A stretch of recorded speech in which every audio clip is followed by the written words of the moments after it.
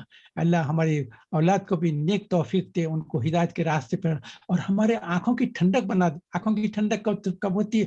جب وہ نیک کام کریں گے، آپ کے ساتھ اچھے رہیں گے، دنیا کے تعلقات بھی اچھے رہیں گے، نیکیوں کے کام کریں گے، دنیا بھی اپنی سنواریں گے اور آخرت کی بھی فکر کریں گے. تو جبھی تو آپ کی آنکھوں کی ٹھنڈک ہوگی. تو اللہ تعالیٰ سے دعا کرتے ہیں ربنا هب لنا من ازواجنا وذریاتنا قرۃ اعین واجعلنا للمتقین اماما. اور ہمارے کو تقوی کی اتنی ضرورت، ہم کو ہمارے خاندان کو تقوی کا اتنا بڑا موقع دے کہ لوگ کہیں کہ یہ تقوی کے امام ہیں، تقوی کی دعوت دینے والے ہیں، خود تقوی کے اوپر گامزد ہیں، یہ نامزد. تو یہ تین دعائیں بہت اہم ہے، یہ کرتے جائیں. اور اچھا دعا کا موقع آ گیا تو میں ایک اس وقت ایک آپ لوگوں کو کہہ دوں کہ آپ ہم سب مل کے اللہ تعالیٰ سے دعا کریں کہ ہمارے دوست احباب رشتہ دار جو بیمار ہیں، اللہ تعالیٰ ان کو شفا کاملہ عطا فرمائے. میری ایک خلیری بہن ہے حیدرآباد میں، وہ ICU میں ہے، اللہ تعالیٰ ان کو صحت عافیت تندرستی دے.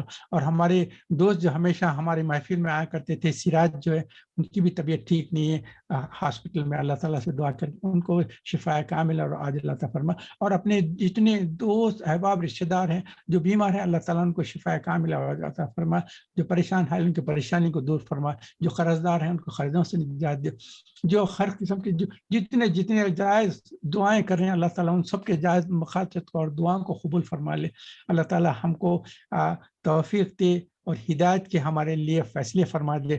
تو یہ بہت میسج. اب میں آپ دیکھیں سلے آ رہے ہیں کہ کوئی میں تفسیر کے زیادہ ڈیٹیلس میں گیا نہیں، کیونکہ آپ لوگ اسکالرس سے اور یوٹیوب پہ ہے اور انٹرنیٹ پہ سارے اتنے زیادہ چیزیں معلوم ہو جاتے ہیں. اور مولانا عبدالوہاب جو ہے وہ بھی تفسیر ماشاءاللہ سے سیشنز رہتے ہیں ان کے، تو وہ تفصیل سے ایک ایک آیت کی تفصیل کرتے ہیں.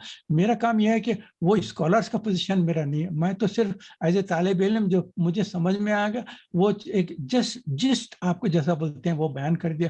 اور بہت ساری چیزیں ایسی تھے کہ میں نہ صرف تفاسیر میں بھی پڑھا ہوں اور اسکالر سے بھی جو سنا ہوں وہ آپ کے سامنے ایسا پیش کر دیتا ہوں کہ بعض مرتبہ ایسا تھا، بعض چیزیں ایسے ہو سکتے ہیں اس کے پہلے ہم سنے بھی ہوں گے تو یاد نہیں رہتا، کبھی بھول جاتے ہیں، تو ایک یاد دہانی بھی ہو جاتی ہے ہماری. اس لحاظ سے یہ بیان کر دینا چاہتا ہوں. اور اللہ تعالیٰ نے ایک بہت اہم چیز کیا ہے، اللہ تعالیٰ نے کہا ہے کہ ساری امتوں میں سب سے بہترین امت کون ہے؟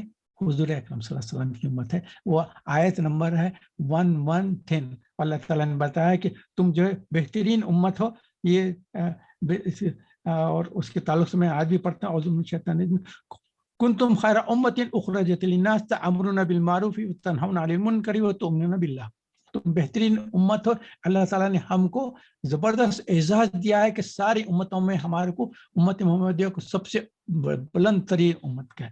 اچھا احسان کے تعلق سے ایک مرتبہ بتاؤں، یہاں بھی احسان کرنے کے بعد تعلق سے بھی یہ آیت ہے، یہ بھی انشاءاللہ آپ جو پڑھیں گے دیکھیں. اعوذ باللہ من الشیطان الرجیم الذین ینفقون فی السراء والضراء والکاظمین الغیظ والعافین عن الناس واللہ یحب المحسنین. یہ آیت کیا ہے جو نیک لوگ ہیں وہ خرچ کرتے ہیں خوشی سے اور تکلیف کی حالت میں بھی، اور والکاظمین الغیظ غصے پہ کور کر والعافین عن الناس، اور جو ہے جو غلطی کرتے ہیں ان کو معاف فرماتے ہیں. واللہ یحب المحسنین، اللہ تعالیٰ احسان کروانے کے تعلق سے. یہ اس آیت کے تعلق سے ایک بات بیان کر دیتا ہوں، وقت ختم ہو رہا ہے مگر تھوڑا سا ٹائم لے لوں گا میں. اس میں کیا ہے، ایک مرتبہ حسین رضی اللہ تعالیٰ نے لوگوں کی دعوت کی تھی، تو لوگ بیٹھے ہوئے تھے اور ان کی ایک باندی تھی، وہ کھانے اور سانن لا کے سب کے سامنے رکھ رہی تھی. اور ایک جو ہے ایک ڈش تھی جو شوربہ جو بولتے ہیں نا، پتلا تھوڑا سا گوشت بھی رہتا، اس میں سالن رہتا، وہ جو لکوڈ ہی رہتا، وہ آ رہی تھی. اور آتے ہوئے ایک دم جو ہے کسی چیز میں پیر اٹک گیا، کوئی کپڑے میں، اور ایک دم وہ جو ڈش اٹھا کر لا رہی تھی وہ گر گئی. اور کس پہ؟ حسین رضی اللہ تعالیٰ کے اوپر گری. گرم سالن پورا ان کے کپڑوں پہ بھی گر گیا. اور وہ جیسے ہی گرا ہے، حسین رضی اللہ تعالیٰ اپنا چہرہ اوپر کر کے اس کی طرف نظر کی، نظر کرتے فوری اس نے کہا نا والکاظمین الغیظ، قرآن کی آیت پڑھ دی، جو نیک لوگ ہیں اپنے غصے پہ کنٹرول کر. والکاظمین الغیظ، تو امام حسین نے کہا کہ اچھا میں اپنے غصے پہ کنٹرول کر لیتا ہوں. فوراً اپنے جو غصہ آیا تھا فوراً کنٹرول میں. وہ اس کے بعد دوسری اس نے سیکشن پڑھا والعافین عن الناس، جو اچھے لوگ ہیں وہ جو غلطی کرتے ہیں ان لوگوں کو معاف کر دیتے. تو حسین رضی اللہ عنہ کا اچھا میں تیری غلطی کو معاف کر دے. اس کے بعد تیسرا سیکشن واللہ یحب المحسنین، اللہ محبت کرتا ہے ان سے جو احسان کرتے ہیں. تو حسین رضی اللہ عنہ کا اچھا تجھے میں آزاد کر دیا، آج سے تو میری غلام نہیں، میری باندی نہیں، تو آزاد ہوئی. والکاظمین الغیظ والعافین عن الناس واللہ یحب المحسنین. یہ آیت بھی آپ جب کریں گے نا تو یہ آپ کی نظروں سے گزر جائے گی. تو اللہ تعالیٰ سے یہی کہنا چاہ رہا تھا میں کہ آج جو کچھ بیان کیا گیا، سنا گیا، اللہ تعالیٰ اس کو قبول کرے اور اللہ تعالیٰ ہمارے پر اپنے رحمتیں بارک کرتے نازل فرمایا. اور آپ کا ہوم ورک یہ ہے کہ یہ لاسٹ 10 آیت ہے نا، ان کو یاد کرنے کی کوشش کریں اور اپنے بیڈ کے قریب رکھیں اور اس پہ ترک رکھیں. صبح میں جیسے اٹھیں، حضور کی جو سنت تھی، حضرت عبداللہ بن عباس رضی اللہ عنہ نے کہا تھا کہ حضور صبح میں اٹھتے اپنے دونوں آنکھیں ملتے تھے اور یہ آیتیں پڑھ لیا کرتے تھے. اور سب سے بڑی چیز کیا ہے یہ وَلَا تُخْزِنِي يَوْمَ الْقِيَامَةِ، اللہم لا تُخْزِنِي يَوْمَ الْقِيَامَةِ، اللہم لا تُخْزِنِي. دنیا میں کیسا بھی گزار دے، کیسا بھی گزار دے مالک، حشر کے میدان میں ہم کو رسوا نہ کرنا. یہ بہت اہم چیز ہے. تو اللہ تعالیٰ سے اس کی دعا کرتے رہیں. اللہ تعالیٰ سے دعا کریں کہ جو کچھ کہا گیا، سنا گیا، اللہ تعالیٰ اس کو ہمارے لیے سمجھنے اور اس پہ عمل کرنا آسان فرما لے. اور ہم سے جو کچھ خطا ہو گیا اللہ تعالیٰ اپنی رحمت سے معاف فرما دے. اللہ تعالیٰ میرا آپ کا ہمارا بیٹھنا سننا اس پہ جو ہم نے وقت لگایا، ویسا تو سنڈے 1 گھنٹہ ایسے ہی گزر جاتا ہے. اگر ہم یہ آج یہاں نہیں رہتے تو بھی 1 گھنٹہ ایسے ہی چلے جاتا. اب آپ 5 بجے کے بعد دیکھیں، تھوڑی دیر میں دیکھیں تو 6 بجتے ہیں، اس کے بعد 7 بجتے ہیں، اس کے بعد 8 بجتے ہیں. 1 گھنٹہ تو ایسے ہی گزر جاتا. تو پورے ویک میں اگر 1 گھنٹہ ہم اس چیز کے لیے نکالیں، اس میں میری کوئی اہمیت نہیں ہے، میں تو ذلیل ترین انسان ہوں. آپ جتنے لوگ ہیں، میں اپنا مقام یہ سمجھتا ہوں، آپ کے پیر نہیں، آپ کے پیر کے نیچے بھی نہیں، آپ کے جوتے کے نیچے بھی نہیں، جوتے کے نیچے جو دھول ہے اس کے نیچے میرا مقام. تو یہ دیکھ لیں کہ کوئی تکبر نہ کرے، کوئی اپنے آپ کو بڑا نہ سمجھے، سب سے ذلیل ترین انسان اپنے کو سمجھے. اور اللہ تعالیٰ سے یہ کہتے رہیں کہ اللہ تعالیٰ آپ مجھ سے راضی ہو جائیں اور مجھے اپنے سے راضی کر لیں. یہ دعا ہمیشہ کرتے رہیں اور وہ اپنی عادت کر لیں. دعا کریں کہ اللہ تعالیٰ ہم کو خیر و عافیت و صحت اور تندرستی سے رکھے اور انشاءاللہ نیکسٹ سنڈے ملنے کے ہم کو توفیق عطا فرمائے. اور اس سے جو بھی ہو فائدہ مند ہو، ہمارے دنیا اور آخرت کے سارے ہدایتیں ہمارے لیے آسان فرما دیں.